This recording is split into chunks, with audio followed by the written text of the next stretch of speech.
Elon is a very different kind of a guy. He's a very big believer in the country, but he's very worried about the country. He's very worried about the country. And I don't know if it's good for him politically to have supported me, although I think we have a vast majority of this country does support me.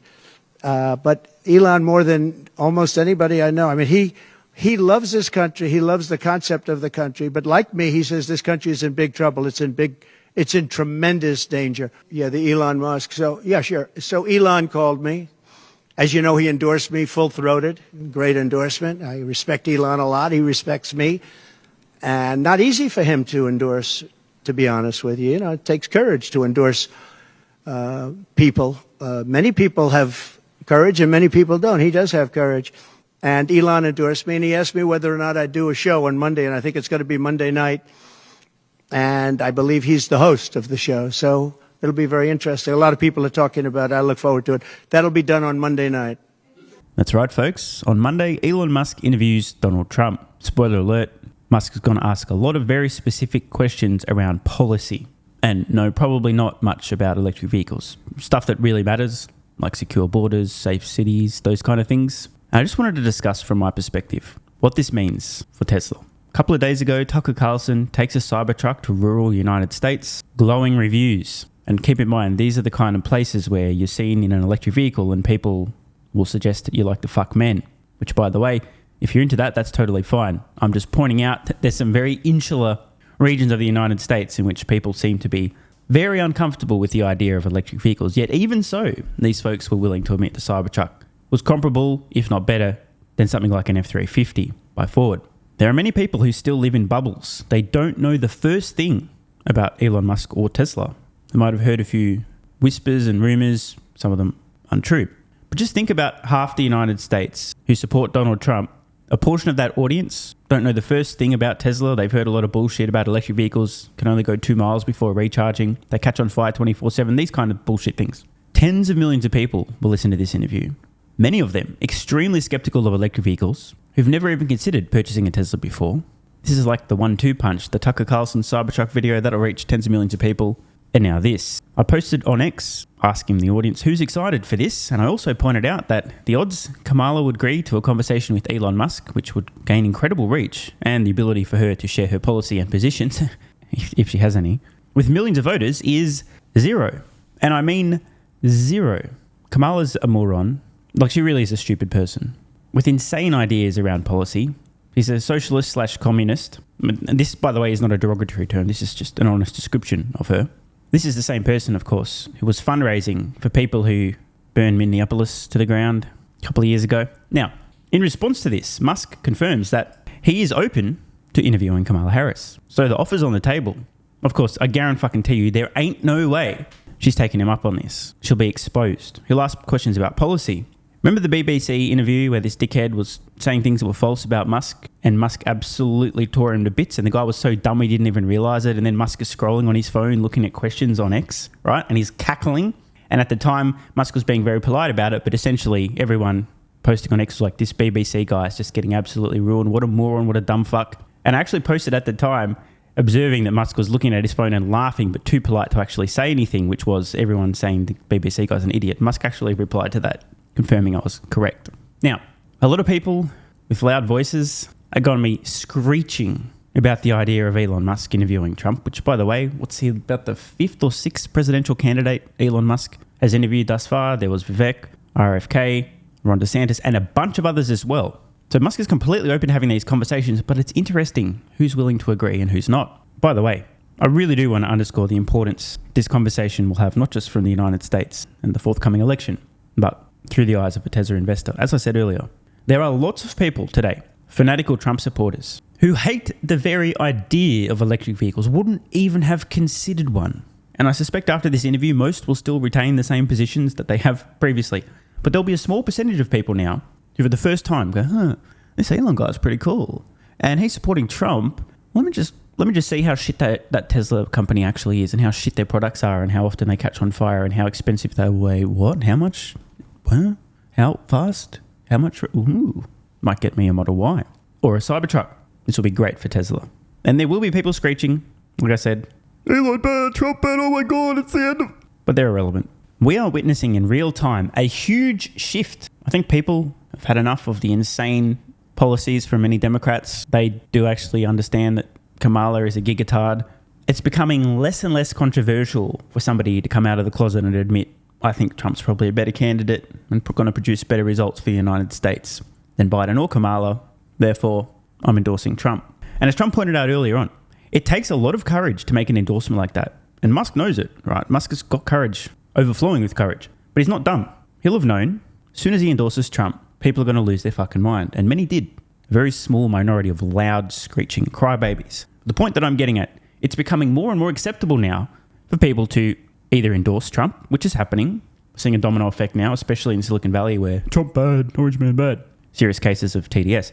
It's now becoming so acceptable even to say things that are true about the guy, and possibly even positive, that this happened a couple of days ago.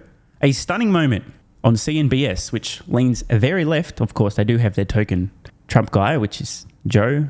But otherwise, almost everybody, Orange Man bad, lifelong Democrats, extremely biased. It is what it is. But check out this interaction. Jim Cramer and David Faber. Jim speaks the actual truth, which, by the way, saying things that are true, nothing wrong with that. But watch the reaction from David when Cramer makes a passing comment, an accurate observation about Trump. People surrounding Harris, if you're in the stock market, if you care about your paycheck, you go with Trump. If that's what you do. You do? Yeah, well, he wants to cut your taxes. Oh, he wants to cut taxes. Your taxes. Even hearing this on CNBS was a shocker. But from Cramer, amazing. And he's right. The dude's talking about the economic impact of a Trump administration versus Kamala. The fact that he said this out loud is very impressive and surprising. And David's reaction after Cramer says, if you care about your paycheck, you vote for Trump. You do?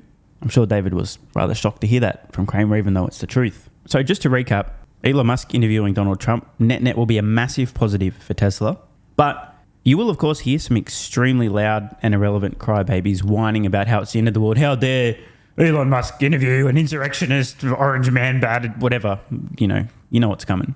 And as I said quite a while ago, the attacks on Musk will continue to ramp up as the US presidential election approaches. The fact that he's endorsed Trump and now will be interviewing him is going to mean those attacks ramp up even more. Most of the mainstream media leans heavily to the political left, aka the opposite direction of Trump. The political left themselves, Democrats, have had it in for Elon Musk ever since he bought X. So while this is going to be a massive positive moment for Tesla, the perception and the narrative we'll see will paint a picture that is the polar opposite. Don't get lost in the noise. And remember, the current administration is actively hostile toward Elon Musk and Tesla.